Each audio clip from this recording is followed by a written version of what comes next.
नमस्कार मित्रों, मैं राकेश परमार। मित्रों, आज वीरों की धरती, बलिदानों का देश, बागी बलिया उत्तर प्रदेश की धरती के जिला मुख्यालय बलिया के अपने आवास से आप सबों के सामने हाजिर हूं। आज मुद्दा है जेएनयू विवाद। मित्रों, वैसे बात तो महाराष्ट्र विवाद भी सबसे बड़ा था, लेकिन महाराष्ट्र चुनाव में एक ही बात है कि ना खुदा मिले ना विशाले सनम, ना इधर के हुए ना उधर के। हम तो इस पर क्या चर्चा करें। हम लोग सामाजिक लोग हैं और समाज के मुद्दे पर जेएनयू एक सबसे बड़ा सामाजिक मुद्दा है। मित्रों, जेएनयू विवाद पर चर्चा करने की आवश्यकता क्यों हुई, मैं इस विषय में पहले आपको 2 लाइन बता दूं।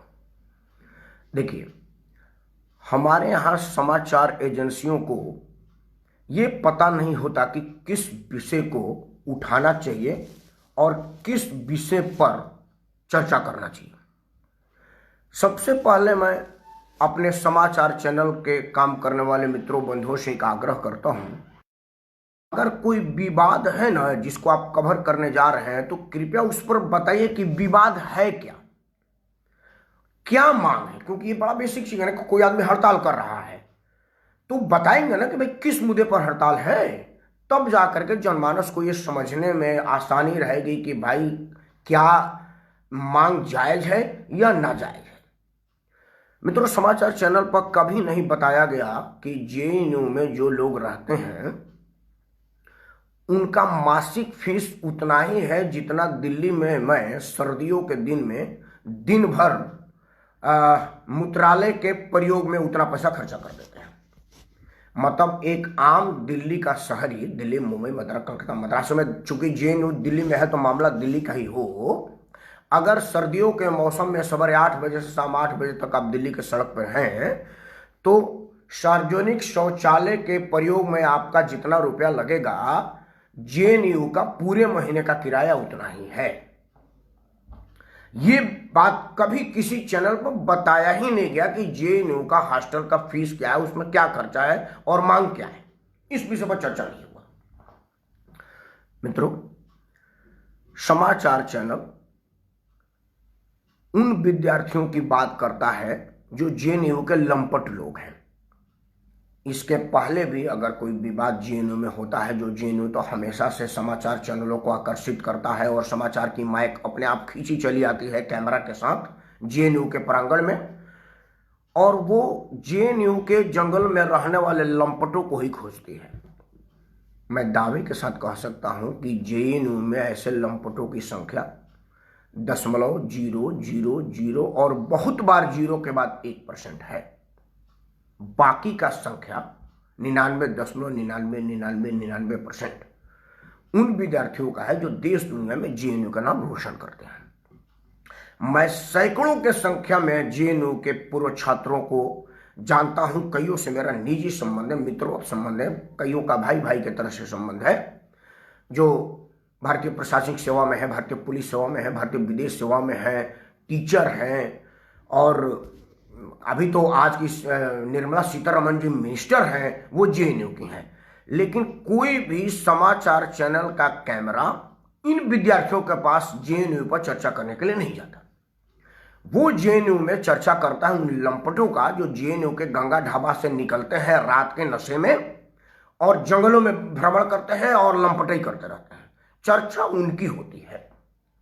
मेरा मानना है कि समाचार चैनलों को इस विषय पर एहतियात बरतने की जरूरत है कि देश में अगर कोई मुद्दा उठता है तो आप उस मुद्दे की वास्तविकता भारत के जनमानस को बताइए।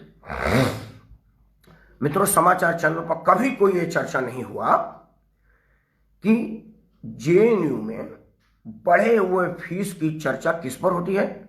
1 लाख रुपया के एप्पल फोन से जेएनयू का छात्र नेता क्या कहता है कि हम इस बात पर सरकार का विरोध मार्च करेंगे। वो लिवाइस का जींस, ब्रांडेड टी शर्ट और 5,000 रुपया से महंगी जूता पहन करके 5 रुपया बढ़ी हुई फीस का विरोध करता है। कितना विरोधाभास है। और वहां पर कुछ लोग जो कहीं भी नहीं है, किसी भी स्थिति में नहीं है, समाज के द्वारा नकारे गए हैं, राजनीति में कोई हैसियत नहीं, साहित्य में कोई योगदान नहीं है। वो लोग टीवी पर मुंह फाड़ के बोलते हैं कि आप गरीबी का मजाक उड़ाते हैं, वो लोग गरीब लोग हैं और गरीबी पर चर्चा करते हैं। मैं ईश्वर से दुआ करता हूं कि हे ईश्वर, हमारे देश के 135 करोड़ लोग में जितने लोग भी गरीब हैं, जिनको गरीबी की परिभाषा है, उन सभी के बच्चों के पांव में 5,000 से ऊपर की जूता, हाथों में लाख रुपया से ऊपर का एप्पल का मोबाइल, शरीर पर लिवाइस का पैंट और ब्रांडेड जींस, मुंह में महंगी सिगरेट और उत्तम क्वालिटी की शराब का सुविधा उपलब्ध कराया जाए देश के सभी गरीबों का जो जेएनयू में गरीब है। लेकिन कभी भी इस विषय पर किसी भी समाचार चैनल पर चर्चा नहीं होता। मित्रों, देश में करीब करीब लोग ये बात समझ चुके हैं कि समाचार चैनल पर कौन सी समाचार दिखाई जाती है और कौन सी समाचार बताई जाती है। लोग आपको समझ चुके हैं, सिर्फ आपको समझना बाकी रह गया है कि लोग आपको समझ चुके हैं। जितनी जल्दी हो अगर ये बात आप समझ जाएंगे तो इस देश के लिए बहुत बड़ा योगदान होगा, क्योंकि लोकतंत्र के मजबूती के लिए चौथे खंभे का मजबूत होना उतना ही आवश्यक है जितना आपकी ऊंची इमारत के लिए आपका बुनियाद का मजबूत होना। लेकिन बड़ा अफसोस के साथ कहना पड़ता है कि पिछले कुछ दिनों से भारत का रुपया जितना तेजी से गिरा है, उससे ज्यादा तेजी से समाचार चैनलों का साख गिरा है, समाचार समूहों का साख गिरा है। मित्रों, मैं ये तो नहीं कहता कि जो मैं कह रहा हूं वो 16 आने सत्य है। मैं ये तो नहीं कहता जो मैं कह रहा हूं आप उसी बात को अक्षरशः मान लें। लेकिन ये मैं जरूर कर रहा हूं कि आप मेरे कहे बातों पर विचार जरूर करें कि मेरा बात क्या विचारणीय है कि नहीं, विचार योग्य है कि नहीं। मित्रों, अगर समाचार चैनल सेल्फ रेगुलेशन नहीं लगाते तो जनमानस उनके विरुद्ध रेगुलेशन ला देगी। फिर आपको अपना रेगुलेशन करने पर मजबूर होना पड़ेगा। अंग्रेजी के ये 3 शब्द हैं, रेगुलेशन, रेगुलेशन और रेगुलेशन। आप इन 3 शब्दों का सार्थकता पर जब तक विचार नहीं करेंगे, जनमानस के मन से आप उतर जाएंगे। कभी ना कभी कोई ना कोई ऐसा आएगा जो आपके विरुद्ध आवाज उठाने पर मजबूर होगा। मैं तो नहीं कहता कि अन्ना हजारे आएंगे, क्योंकि अन्ना हजारे का लोकपाल उनके दरवाजे पर चौकीदारी कर रहा है पिछले 6 सालों से। 6 साल से अन्ना हजारे को कोई मुद्दा ही नहीं मिला जिसमें से वो अपने अन्ना जी अन्न त्याग करने का स्वांग रचे। लेकिन कोई जयप्रकाश तो आएंगे। मैं जिस धरती से अभी आप सबसे बात कर रहा हूं, ये जयप्रकाश की तपोभूमि है, लोकनायक प्रातः वंदनीय है, थे और रहेंगे। कोई जयप्रकाश तो आएगा जो सत्ता में बैठे हुए सत्ताधीशों को हिलाने की कुवत रखता है और अगर समाचार चैनलों के विरुद्ध सोचना शुरू करेगा और उनकी बात बताएगा तो लोग उनकी बात सुनेंगे। आपको आज जरूरत है देश के जनमानस को ये बताना कि मुद्दा क्या है। लेकिन आप सवेरे जो ऊपर से फैक्स आपके पास आ जाता है उसी में आप शब्द गढ़ करके दिन भर दिन कहानियां पेरते रहते हैं। कोई समाचार की सार्थकता, कोई समाचार की उपयोगिता और उस समाचार से समाज को क्या मिले, इस विषय पर किसी भी चैनल पर कोई चर्चा नहीं होती। क्या और राजनीतिक दल जो इसका विरोध करते किस पर करेंगे? अर्थव्यवस्था पर अगर कोई तो उसकी शुरुआत किसने किया? करीब करीब कोलैप्स हो जाने की स्थिति में बैंकिंग व्यवस्था, देश को दिवालिया के कगार पर पहुंचा चुका एनपीए, इस पर अगर कोई राजनीतिक दल बात करेगा तो सबसे पहले उंगली उसके तरफ उठेगी, वो ऐसे करेगा, बाकी की उंगली खुद के ऊपर उठेगी। क्योंकि 1952 से अब तक की सारी ही सरकारों ने बैंक एनपीए को और बड़ा करने का प्रयास किया और उस पर पर्दा और मोटा डाला कि आम जनमानस को ना पता चले कि देश के धन पशुओं ने हमारे बैंक का कितना पैसा लूटा है। इस विषय को राजनीतिक दल कैसे करेगा, क्योंकि वो खुद उसमें पार्ट है। अभी देश में जाति और धार्मिक उन्माद फैला हुआ है। धार्मिक उन्माद की ये विभत्सता है कि पवित्र भगवान श्री राम, मर्यादा पुरुषोत्तम भगवान श्री राम की मंदिर बनाने की जगह पर एक मुसलमान को डाला जा रहा है। देखिए, मैं मुस्लिम धर्म का विरोधी नहीं हूं, ना ही मैं मुसलमान का विरोधी हूं। और ना ही मैं ये नहीं मानता कि कोई मुसलमान इस मंदिर को बनाने में योगदान नहीं दे सकता, लेकिन उस ट्रस्ट में मुसलमान का योगदान सिर्फ इसलिए हो रहा है ना कि आप अपने आप को बहुत बड़ा धर्मनिरपेक्ष साबित करने का प्रयास कर रहे हैं। क्योंकि जिस आदमी को पूजा पद्धति का ज्ञान नहीं, जिसके धर्म में पूजा हराम है, आप उस आदमी को पूजा करने की, उस पवित्र स्थल के बनाने की कमेटी में रख रहे हैं। इतनी दिवालिया हो चुकी राजनीतिक मानसिकता पर चर्चा करने वाला कोई राजनीतिक दल है नहीं, क्योंकि उसका वोट बैंक खिसकेगा। कोई भी राजनीतिक दल ये कहने की स्थिति में नहीं है कि मर्यादा पुरुषोत्तम भगवान श्री राम के मंदिर ट्रस्ट में मुसलमान के आने की चर्चा करें, क्योंकि उससे उनका वोट बैंक खराब होगा। तो कौन करे? तीसरा कौन करे? अखबार स्वतंत्र है नहीं, मीडिया घराना स्वतंत्र है नहीं, राजनीतिक दल अपने में ही परेशान है, उनका मुद्दा ही नहीं है। मोदी जी ने करीब करीब सारे मुद्दे छीन लिए हैं। किस पर बात करें? वोट बैंक के चक्कर में वो असली मुद्दों को गौर कर रहे हैं, उस पर गौर नहीं कर रहे हैं और ना ही गौर कर रहे हैं। तो कौन करेगा? तब जिम्मेवारी बनती है हमारी और आपकी। जो लोग ना तो पक्ष में है ना विपक्ष में है, वो देश के प्रति समर्पित है, समर्पण है और राजनीतिक दलों के प्रति निष्पक्ष। तो हम लोगों को इस विषय पर विचार करना पड़ेगा। जो रोज मैं आपसे अनुरोध करता हूं, आपसे हाथ जोड़ के प्रार्थना करता हूं, वो यही करता हूं कि आप इन लोगों की चाल समझिए, इनकी खेल समझिए। पहले कहा जाता था कि अफसर नेता गठजोड़ देश को बर्बाद कर रहा है। अब उसमें एक चीज ऐड हो गया है, अफसर नेता गठजोड़ तो था ही था, अब उसमें पत्रकारिता भी गठजोड़ बन गई है और बराबरी का हिस्सेदारी करते हैं। क्योंकि पिछले 5-6 साल में हमने किसी भी पत्रकार को किसी भी बड़े मुद्दे के घोटाले पर चर्चा करते नहीं सुना।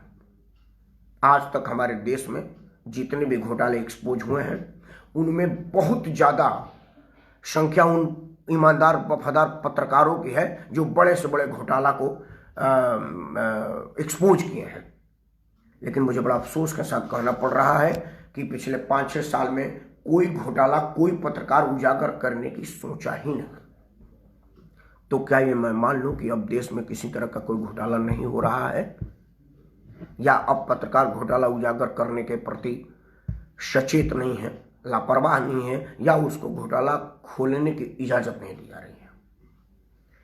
ये स्थिति देश के लोकतंत्र के लिए अशुभ है और हम जैसे देशभक्त लोगों के लिए शर्मनाक है।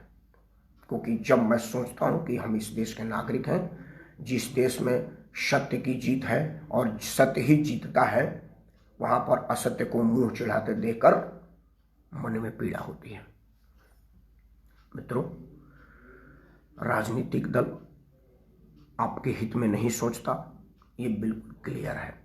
क्योंकि अगर आपके हित में सोचता तो आज मैं उत्तर प्रदेश का हूँ, बिहार में रिश्तेदारी है, इसलिए सिर्फ यूपी बिहार की बात करूँ तो लालू मुलायम परिवार अरबों खरबों में नहीं होते।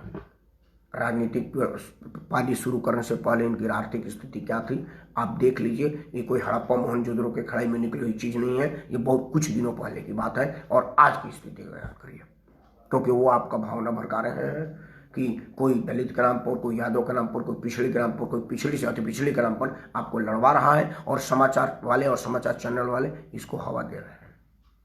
आपने समाचार चैनलों का बिहेवियर देखा। माननीय सर्वोच्च न्यायालय ने एक आदेश दिया अयोध्या मंदिर मामले पर, सब लोगों के कर रहे हैं, लेकिन समाचार चैनल पर प्रमुखता से उनकी खबरें चलाई जा रही हैं जो इसके विरोध में बोल रहे हैं। जब कहा गया था कि आप सोशल मीडिया पर मंदिर के निर्णय पर संयम से बरतें, तो क्या जरूरत है आपको उन लोगों का बयान दिखाने के लिए जो देश में भड़काने की बात करते हैं? और अब तक सरकारों ने उनको गिरफ्तार करने का पहल क्यों नहीं किया? इस विषय पर किसी समाचार चैनल पर नहीं आया। कि हमको तो कहा गया कि मैं व्हाट्सएप पर सोच करके लिखूं, फेसबुक पर सोच करके बोलूं, किसी से विवाद ना हो, कोई विवादित बयान ना दे लूं, क्योंकि 150 साल में मर्यादा पुरुषोत्तम भगवान श्री राम के उस पवित्र जन्मस्थल पर एक भव्य राम मंदिर बने, इसका मार्ग प्रशस्त हुआ है। इस पे किसी तरह की जीत की उन्माद न मनाई जाए, किसी तरह का कोलाहल न की जाए। तो क्या ये आम नागरिक के लिए है? और वो लोग जो बड़े बड़े लोग हैं, जो मठाधीश है, राजनीतिक धीश है, पत्रकार हैं, और मेरे लिए तो सबके सब बेकार हैं, उन लोगों की उस कड़वी जहर घोलती हुई बयानों को रोकने की कोई कानून नहीं है आपके पास। मतलब मैं बोलूंगा तो जेल के पीछे जाऊंगा और वो बोलेंगे तो राजनीतिक माइलेज लेंगे, टीवी में सुर्खियां लेंगे। इस विषय पर किसी समाचार चैनल पर मैंने कोई पैनल का डिस्कस करके नहीं सुना। अगर कोई पैनल डिस्कस किया है तो सिर्फ उन्माद फैलाने वाला। कोई पैनल डिस्कस किया है तो बेमुद्दे पर किसी भी समाचार चैनल पर बैंक की करप्ट होती व्यवस्था पर कोई डिस्कशन मैंने नहीं सुना।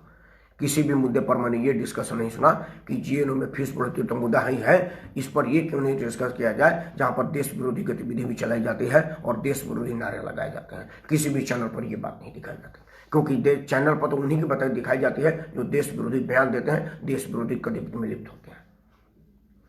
तो क्या आपका समाचार समूह और समाचार चैनल देशभक्तों के लिए नहीं है, जो देश हित में कुछ बात सके, जो बाउंड्री पर शहीद हो रहे हैं, जो देश के अंदर आतंकवादियों की गोली से शहीद हो रहे हैं, उस पर कभी चर्चा चलाया है आपने? नहीं चलाया है। इस विषय पर आपको विचार करने की जरूरत है। अगर आप नहीं विचार करेंगे तो आप अपनी अस्मिता खोएंगे, अपना विश्वसनीयता खोएंगे और देशवासी अपने आप पर रोएंगे कि हमने एक ऐसे लोकतंत्र में सांस ले रहे हैं जहां ना तो सरकार स्वतंत्र है, ना मीडिया स्वतंत्र है, ना न्यायपालिका स्वतंत्र है, ना कार्यपालिका स्वतंत्र है। फिर स्वतंत्र कौन है? देश विरोधी बात देने वाले स्वतंत्र हैं। कभी भी कोई भी देश विरोधी बात बोल सकते हैं, उन पर कोई सजा नहीं है। और अगर जिस पर सजा है मतलब वो जरूर कहीं ना कहीं से सरकार उससे अनकंफर्टेबल है और बाकी राजनीतिक दल भी उससे कहीं ना कहीं से प्रभावित है। उसी पर देश विरोधी गतिविधि के तहत केस जुड़ा होता है, या उनका कोई निजी खून तक किसी का है उस पर देश विरोधी गतिविधि पर केस होता है। आम उस आदमी पर पहले केस होता है जो कुछ बोलता है, लेकिन उन लोगों पर कभी कोई केस नहीं होता जो जानबूझ करके देश में उन्माद फैलाने की बयान देते हैं। मित्रों, मैं हमेशा से ये कोशिश करता हूं कि देश का जनमानस जागरूक हो, सही मुद्दे की पहचान जल्दी से जल्दी और तुरंत करें। इसीलिए मैं उन मुद्दों को एक्सपोज करने का प्रयास करता हूं और आप सबों से आशीर्वाद लेता हूं। आज मेरा मुद्दा था जेएनयू में फीस बिरोधरी का चर्चा हुए। दुनिया में हर लोग कह रहे हैं कि यार गरीब लोगों के लिए एक सरकारी यूनिवर्सिटी उसका फीस क्यों बढ़ाई जाए, लेकिन ये नहीं बताया गया कि अभी फीस क्या है, हॉस्टल का चार्ज और कितना रुपये सरकार बढ़ा रही है। अगर ये भी चीज चला दिया जाता तो जन समर्थन नहीं मिलता, जन भावना नहीं मिलता, लोगों की सिंपैथी नहीं मिलती, क्योंकि लोग कहते क्या इतना फीस है यार, बकवास कर रहे हैं क्या यार, ये बात होती। लेकिन हमारे समाचार चैनलों को सुर्खियां चाहिए, उनको समाचार से क्या मतलब। इन बिगड़ी हुई स्थितियों पर जनमानस आम राय बनाए और समाचार चैनलों की इस कुटिल चाल को पहचाने जो सरकार के स्क्रिप्ट पर काम करती है, अपना विवेक नहीं लगाती। और जब तक अपना विवेक नहीं लगाएगी तब तक ये देश लोकतांत्रिक पद्धति से आगे बढ़ने के प्रति वो स्पीड से नहीं बढ़ेगा जिसके लिए हमारे महान नेताओं ने इस देश को आजाद किया था। मैं आपको मुद्दा देता हूं जिस पर चर्चा करिए, क्योंकि अन्ना हजारे अनशन नहीं करेंगे, अन्ना हजारे संतुष्ट हैं। मित्रों, एक बड़ा हंसी एक व्हाट्सएप पर बयान आया है, मैं पढ़ के सुनो, आपको हंसी आएगी। व्हाट्सएप पर एक आदमी ये बयान लेकर चला कि देश में लोकपाल लाएंगे। उसने उस मुद्दे पर हड़ताल किया। एक आदमी उस मंच का इस्तेमाल किया, कहा कि सबके सब मिले हैं, ये सब भ्रष्टाचार है। एक आदमी उसके लिए सुप्रीम कोर्ट में केस किया। एक आदमी कहा कि जब तक काला धन नहीं आएगा हम आंदोलन करेंगे। रामलीला मैदान में भी बैठा, बाद में सलवार पहन करके उसे भागना पड़ा। एक आदमी बोला कि 1,76,000 करोड़ का घोटाला हुआ है 2G में। जब सरकार बनी तो एक आदमी को पद्मश्री मिला और क्रिकेट बोर्ड का अध्यक्ष बना। दूसरे आदमी को हजारों करोड़ का सरकार ने इंडस्ट्री खोलने का मौका दिया। सरकारी केंद्रीय भंडार पर उसका माल बिक रहा है और वो सरकार से सबसे ज़्यादा फायदा लेने की सूची में पहले नंबर पर है। एक आदमी ब्लैक कैट कमांडो के सुरक्षा में सरकारी कैबिनेट मंत्री का दर्जा प्राप्त करके मजे ले रहा है। एक आदमी एक राज्य का मुख्यमंत्री बन गया और हम सब बेवकूफ बन गए। ये एक व्हाट्सएप पर बड़ा सीक्वेंस से आया है, लेकिन ये विचारणीय प्रश्न जरूर है। व्हाट्सएप पर भी कई बार बहुत महत्वपूर्ण मुद्दा आते हैं जिन पर हम सबों को विचार करने की आवश्यकता है। आप सब लोग देश के बिगड़े हुए हालात पर सोचें और ये क्यों बिगड़ रही है इस विषय पर सोचें। फिर सोचें कि अगर हमारा समाचार समूह चरमरा गया है, बिक गया है, मैं तो कहूँगा कि गुलाम हो गया है, हम तो कहेंगे कि नीलाम हो गया है, तो फिर कौन सा माध्यम हो जिससे समाचार लोग जाने? तो क्या फेसबुक, व्हाट्सएप, ट्विटर, इंस्टाग्राम जैसे सोशल मीडिया को ईमानदार होने की आवश्यकता नहीं है? लेकिन अभी ये मीडिया बहुत ज़्यादा वाहियात न्यूज़ और फेक न्यूज़ चला रहा है, तो फिर देश की जनता जाएगा। कितने लोग हमारे जैसे साफ बोलते हैं। आप व्हाट्सएप खोलिएगा तो आपके यहाँ 30 साल पुराना वीडियो आएगा कि अभी अभी एक्सीडेंट हुआ है, पता चला वो 10 साल पुराना है। आप व्हाट्सएप खोलिएगा तो एक मुस्लिम महिला एक मुस्लिम बच्चे को लेकर के जा रही है, वो कृष्ण बना हुआ है। वो मुस्लिम बच्चा कब का सीरिया जा चुका, लेकिन उस विषय पर चर्चा नहीं होता। तो इस चीज़ों को सोचना पड़ेगा और आपको खुद ही हथियार उठाना पड़ेगा। गीता में भगवान कृष्ण ने कहा है कि आप अपनी रक्षा अगर अपने नहीं करेंगे तो भगवान आपका रक्षा नहीं करते। हमारे यहाँ कहता ना, हिम्मत मद्दा तो मदद खुदा। तो सबसे पहले आपको अपने लिए हाथ उठाना पड़ेगा, आवाज़ उठाना पड़ेगा, अपने लिए आगे बढ़ना पड़ेगा, तभी आपके पीछे जमाना जाएगी। लोकनायक जयप्रकाश नारायण जब अकेले निकले थे तभी कारवां साथ हुई और उनको जनता ने समर्थन दिया, तब अखबार समूह ने उनको सराहा। जिस वक्त लोकनायक जयप्रकाश नारायण गांधी मैदान में आंदोलन कर रहे थे तब तक कोई समाचार समूह, पत्र, अखबार के अलावा नहीं था, टीवी मीडिया। लेकिन उनकी बात दुनिया में फैल गई। जब गांधी जी देश आज़ादी को हाईजैक करके खुद ही नेता बन गए आगे आकर के, तब देश में उतनी अखबारें नहीं चलती थी। लेकिन फिर भी हमारे गांव के अनपढ़ लोगों को ये पता होता था कि गांधी जी क्या कहना चाहते हैं, क्या कह रहे हैं। लेकिन आज सैकड़ों के संख्या में समाचार पत्रिका और चैनल्स के होते हुए भी हम लोगों को समाचार का पता नहीं चलता। ये सबसे बड़ा चिंतनीय प्रश्न है और समाचार समूहों के लिए निंदनीय प्रश्न है। इस विषय पर आप जरूर विचार करिएगा। आप सब लोग स्वस्थ रहें, कुशल मंगल रहें। ऋषि भृगु की इस नगरी से भृगु मुनि का आशीर्वाद आप सबको मिले और हमारे ददरी मेला की प्रसाद आप सबको मिले। इन्हीं शब्दों के साथ ईश्वर आपके सभी मनोकामनाएं, भास्कर और सभी देवताओं का आशीर्वाद आप पर बना रहे और भोलेनाथ भांग के संताप पर, उन समाचार समूहों पर कुछ कुठारघात करें, उन पर कुछ वज्रपात करें, उनका बुद्धि का कुछ सुधार करें, जिससे वो सरकार हित के जगह जनहित के मुद्दे उठाए और जनहित का समाचार दिखाए। इन्हीं शब्दों के साथ आप सबों को एक बार पुनः प्रणाम करते हुए मैं राकेश परमार, जय हिंद, वंदे मातरम।